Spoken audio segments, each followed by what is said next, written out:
Mesdames et Messieurs les représentants du gouvernement, Monsieur le directeur exécutif de l'International Development Economics Associates, Excellences, distingués membres du corps diplomatique, Mesdames et Messieurs les experts, universitaires et représentants des organisations de la société civile,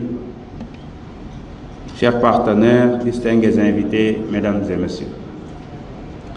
C'est avec un sens élevé des responsabilités que je prends la parole ce matin, à l'occasion de cette réunion d'experts consacrée à la crise de la dette du Sénégal dans une perspective mondiale.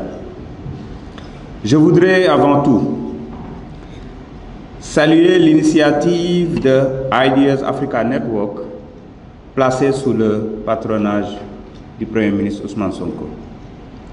Je tiens également à remercier l'ensemble des partenaires, chercheurs, praticiens et responsables publics réunis aujourd'hui à Dakar. Votre présence permet d'ouvrir un débat exigeant, lucide et nécessaire sur une question qui engage l'avenir de nos finances publiques, la souveraineté de nos choix économiques et la crédibilité de nos institutions. Je veux aussi saluer la présence des experts venus d'Afrique, d'Asie, d'Europe et d'ailleurs. Les travaux permettront d'éclairer nos réflexions sur les expériences de gestion de la dette et sur les limites des cadres classiques d'analyse de viabilité. Ils contribueront également à nourrir la réflexion sur les alternatives permettant de préserver la stabilité financière, la justice sociale et les perspectives de développement de nos pays.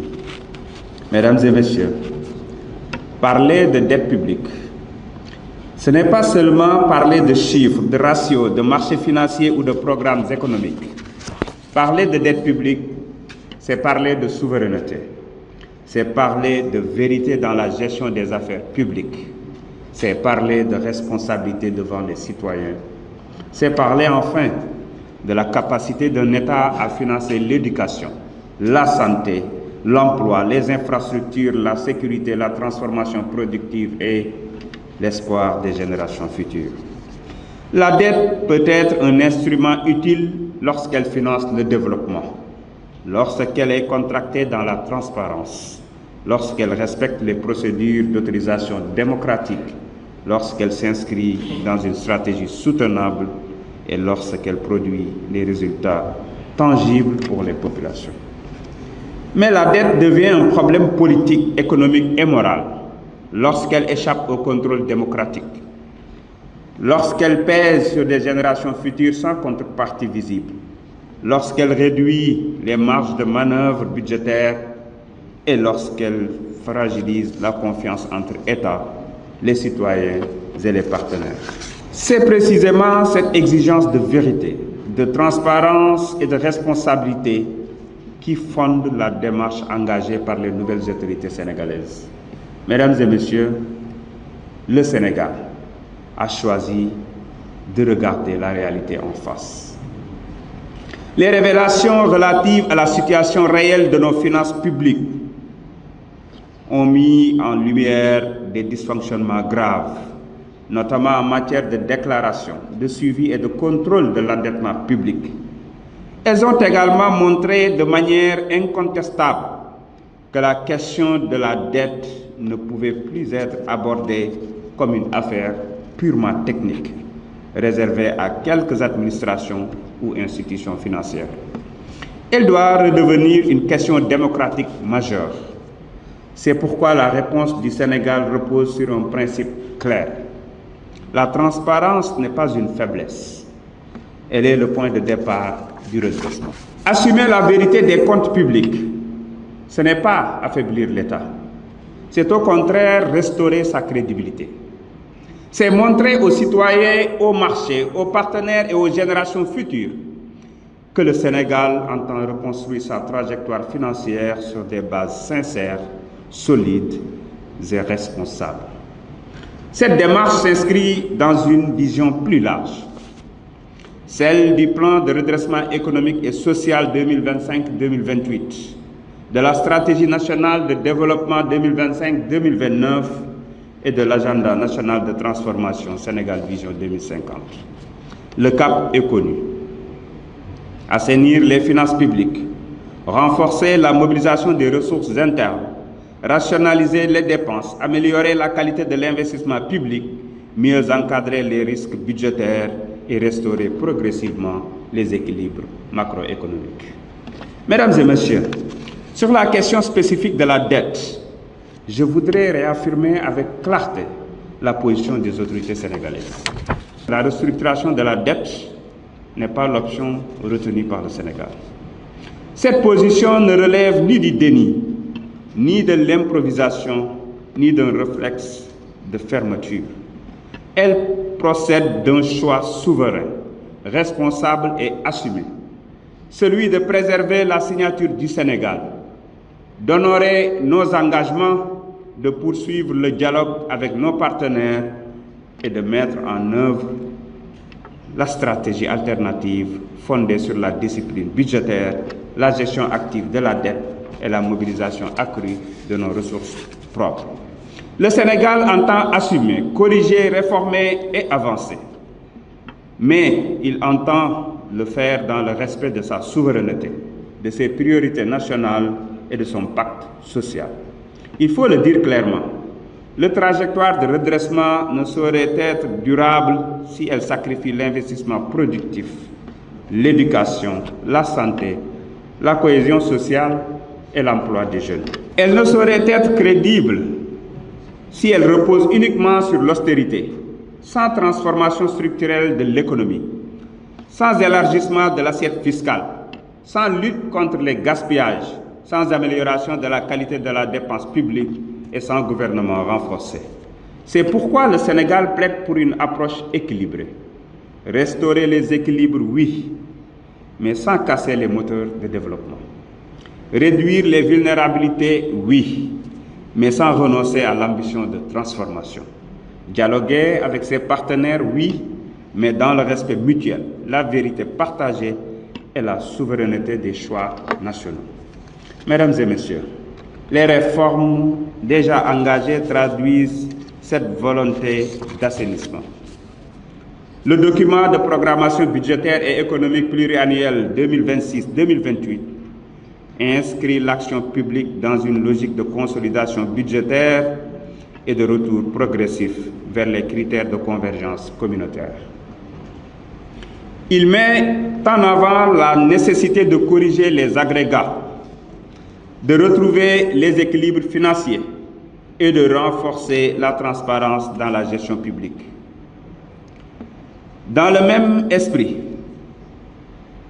la stratégie de gestion de la dette à moyen terme doit permettre d'améliorer le profil de la dette, de mieux maîtriser les risques de refinancement, de réduire les vulnérabilités liées aux taux d'intérêt et aux devises, de diversifier les ressources de financement et de renforcer la prévisibilité des charges futures.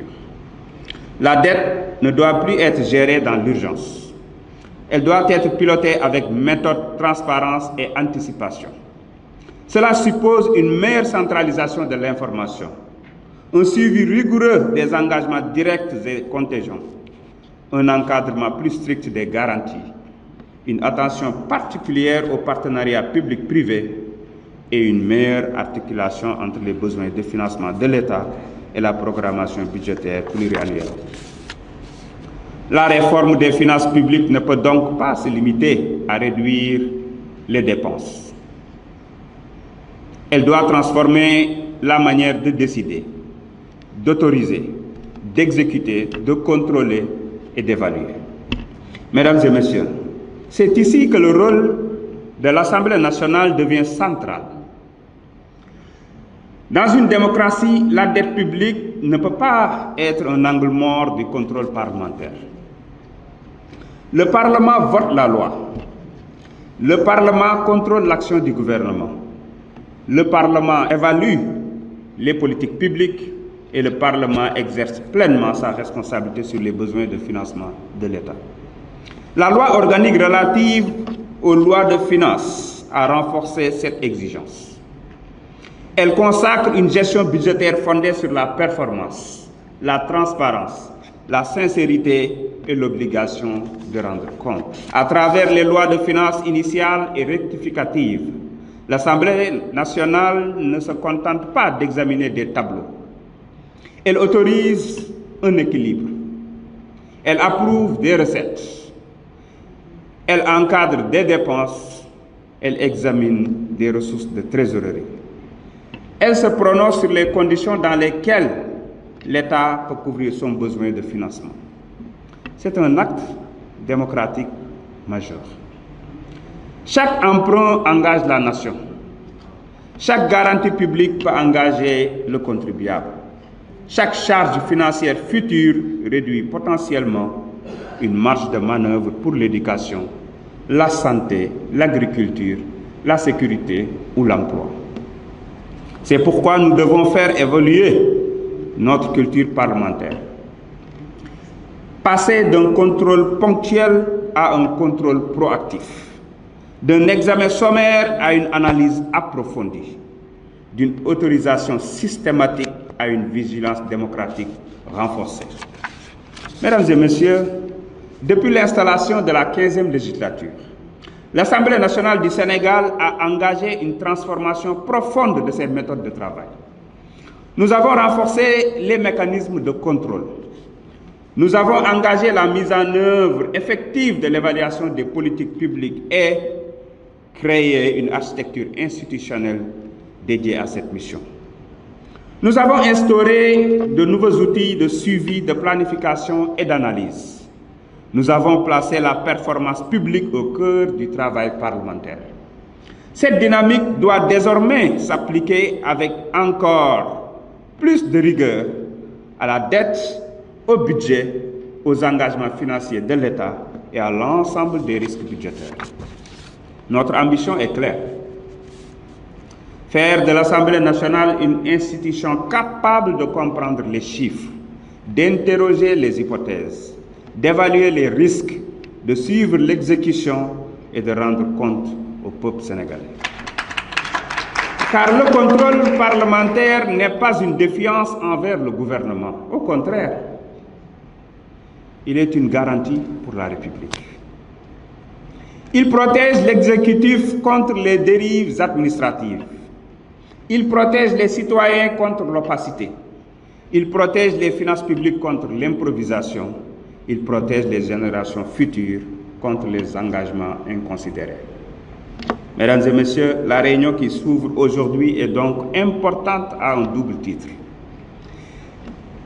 Elle est importante pour le Sénégal parce qu'elle nous permet de confronter notre situation à d'autres expériences, de tirer les leçons des crises de dette en Afrique, en Asie et en Amérique latine et d'identifier les conditions d'une sortie durable, soutenable et responsable. Elle est également importante pour le monde parce que la situation du Sénégal pose une question plus large, celle de l'équité, de la cohérence et de la responsabilité dans l'architecture financière internationale. Nos pays ne peuvent pas être appelés à plus de transparence puis pénalisés lorsqu'ils choisissent la vérité. Ils ne peuvent pas être encouragés à investir dans le développement puis enfermés dans des mécanismes qui réduisent leur capacité à financer l'avenir. Ils ne peuvent pas être invités à respecter des règles si ces règles ne tiennent pas suffisamment compte des responsabilités partagées, des chocs externes, des asymétries financières et des impératifs de transformation structurelle. Nous avons besoin d'un multilatéralisme financier plus juste. Nous avons besoin d'analyses de viabilité de la dette plus adaptées aux réalités des économies africaines. Nous avons besoin de mécanismes qui protègent les investissements essentiels. Nous avons besoin de solutions qui ne traitent pas seulement les symptômes, mais les causes profondes de la vulnérabilité financière. Mesdames et messieurs, je forme donc le vœu que vos travaux soient francs, rigoureux et utiles.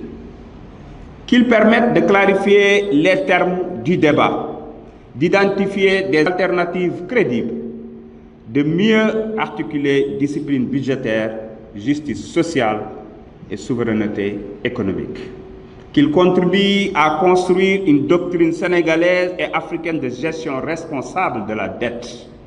Le Sénégal ne demande ni privilège, ni indulgence particulière, il demande que la vérité soit reconnue. Il demande que les efforts de réforme soient appréciés à leur juste valeur. Il demande que son choix de redressement sans restructuration soit compris comme un choix de responsabilité, de dignité, de confiance en ses propres capacités. Mesdames et messieurs, la dette ne doit pas être une fatalité. Elle ne doit pas être un obstacle à la transformation de nos pays. Elle doit devenir, à travers la transparence, la responsabilité et la réforme, un levier de financement du développement et de la construction de nos sociétés. C'est sur cette conviction que je déclare officiellement ouverte la réunion d'experts consacrée à la crise de la dette du Sénégal dans une perspective mondiale. Je vous souhaite des travaux fructueux et vous remercie de votre aimable attention.